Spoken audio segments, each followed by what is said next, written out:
At the outset, I should say that we are pleased that the Court has been able to give judgment within a shorter time than I had indicated might be necessary. That's partly because the Court is unanimous, which considerably shortens the time required, and partly because the judgment has been prioritised over less urgent matters.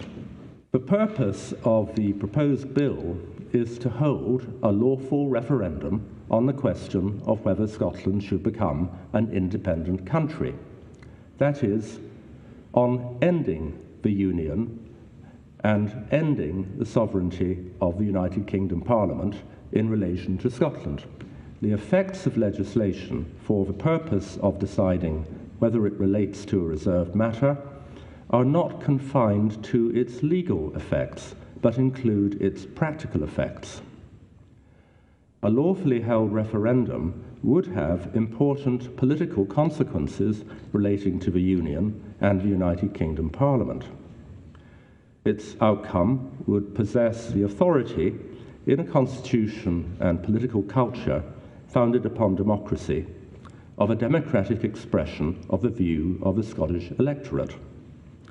It would either strengthen or weaken the democratic legitimacy of the Union and of the United Kingdom's Parliament's sovereignty over Scotland, depending on which view prevailed. And it would either support or undermine the democratic credentials of the independence movement. It's therefore clear that the proposed bill has more than a loose or consequential connection with the reserved matters of the Union of Scotland and England and the sovereignty of the United Kingdom Parliament. For all these reasons, which are set out more fully in the judgment, the Court unanimously concludes that the proposed bill does relate to reserved matters.